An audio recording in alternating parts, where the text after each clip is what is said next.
Waqt il-programm sibt il-punt fuq One Radio, il-Ministru għall-Finanzi Edward Cicluna nnota li mhux biss it-turiżmu rreġistra andament pożittiv, iżda wkoll il-konsum li kien naqas sew lejn l-aħħar tal-2012 u li reġa' żdied f'Marzu u April tal-2013.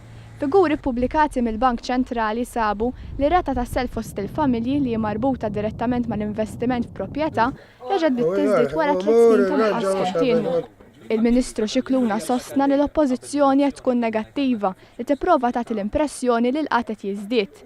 Spjega kif meta l-ekonomija tikber, l-ammont ta' nies li jirreġistraw għax-xogħol jikber b'mod inevitabbli għaliex id-dinja tax-xogħol kienet tikber, iżda dan ma jfissirx li rata ta' qatt qed tikber.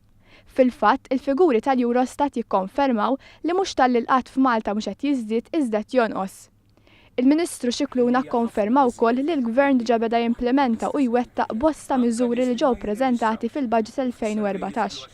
Qal ukoll li fil-jiem li ġejjin il-Gvern se jkun qed iħabbar aktar dettalji dwar miżuri bħal skema tal-iskrepjar tal-karozzi, tar-reġistrazzjoni tal-investiment u tar-revużjoni tal-VAT fuq vetturi.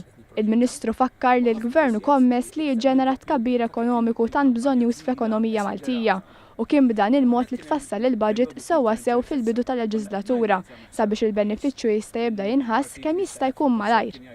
Fakkar ukoll li Gvern Laburista kellu dmir li jkisser iċ-ċiklu vizzjuż li kien daħħal il-pajjiż fih il-Partit Nazzjonalista li wassal sabiex Malta tboġġiet f'proċeduri ta' deficit eċċessiv mill-Kummissjoni Ewropea sewwa sew minħabba d-deficit tas-sena 2012.